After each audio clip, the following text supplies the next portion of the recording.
Hi everyone, so welcome to this amazing series जहाँ पे हम लोग डेली 10 क्वेश्चन करते हैं 5 मिनट में। देखो, सबसे पहला क्वेश्चन आज का है मेरे पास कि अगर कोई भी वैक्सीन्स पूछे, वैक्सीन्स, ठीक है, कि ये कौन बनाया है, ठीक है, तो उसका आंसर होगा IVRI। ठीक है, IVRI सबसे इंपॉर्टेंट चीज़। ये आपको जब आप क्वेश्चन देखोगे तो 2018 AFO में, 2019 AFO में क्वेश्चन आ चुका है PYQs में।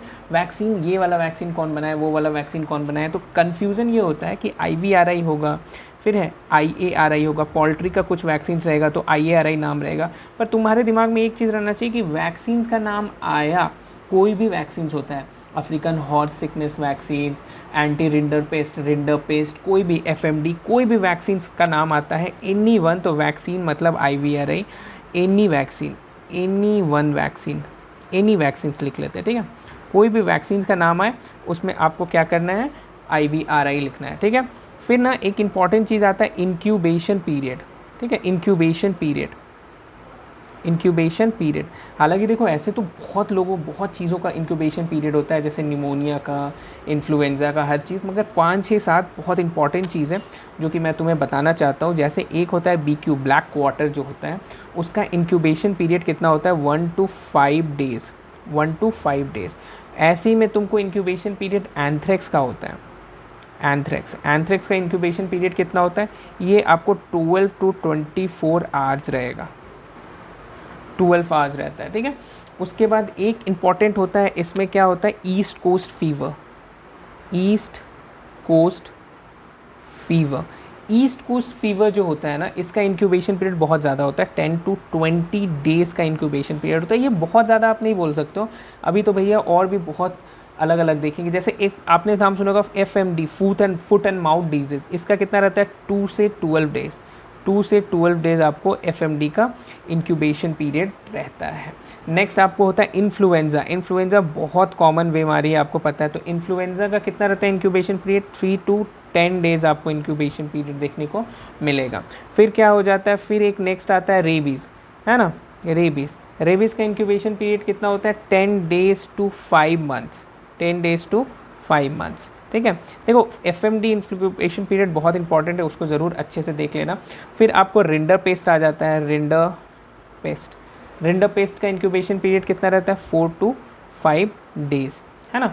फिर एक 2 3 और है इंपॉर्टेंट, वो सब देख ही लो। जैसे एक होता है सुर्रा, हाँ। फिर एक होता है फिर आप एक होगा तुमको स्वाइन फीवर भी इम्पॉर्टेंट है। और एक चीज़ इंक्यूबेशन पीरियड में एक और चीज़ देख लोगे तुम, क्या उसका नाम है, टिटनस, या टिटनस देख लो, टिटनस, ठीक है। तो सुर्रा का कितना होता है, सुर्रा का देखोगे तो 5 to 30 डेज़ आपको इंक्यूबेशन पीरियड दिखेगा। स्वाइन फीवर का 5 to 15 डेज़, है ना।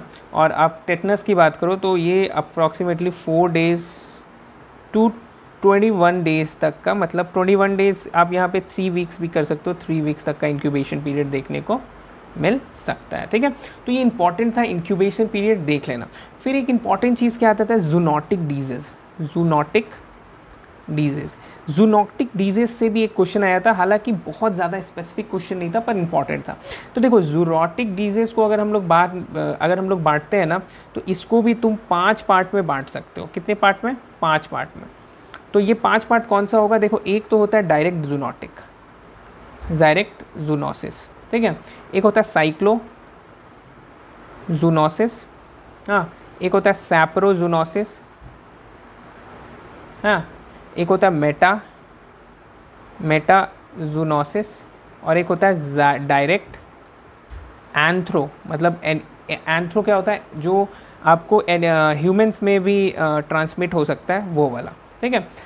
ये 5 तरह का है। तो इसमें डायरेक्ट जूनोसिस जो होता है, डायरेक्ट जूनोसिस, उसमें क्या आता है, इसमें आपको आता है रेबीज़, ठीक है।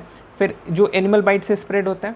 फिर साइक्लोजूनोसिस की बात करोगे तो इसमें आ जाएगा टीएनएसिस, पैरासिटिक डिजीज़ है ये, टीएनएसिस आप लिख लो, पैरासिटिक डिजीज़, ये पैरासिटिक डिजीज़ है। फिर आप देखोगे सैप्रोजूनोसिस में आपको एक हिस्टोप्लाज्मोसिस होता है, हिस्टोप्लाज्मोसिस क्या है, ये आपको फंगल डिजीज़ है, ठीक है। फिर आपको मेटाजूनोसिस जो होता है ये बहुत इंपॉर्टेंट है, ये आता है आपको जापानीज इंसेफेलाइटिस। ये क्वेश्चन भी आया हुआ है 2021 में आई गेस, ठीक है, जापानीज इंसेफेलाइटिस, ठीक है। ये आपको ये वायरल है, जापानीज इंसेफेलाइटिस जो है वो वायरल है। और डायरेक्ट आपको डायरेक्ट एंथ्रोपोजूनोलोसिस जो होता है, जूनोसिस जो होता है उसमें आपको आ जाएगा एंथ्रेक्स। एंथ्रेक्स डायरेक्ट एंथ्रोजूनोसिस होता है। टीबी, ठीक है, आपको ब्रुसेलियसिस, हाँ, ये सब आपको डायरेक्ट एंथ्रोजूनोसिस में आ जाता है। ये बहुत इंपॉर्टेंट है, इन चीज़ों को ध्यान से देख लेना। मिलते हैं नेक्स्ट वीडियो में।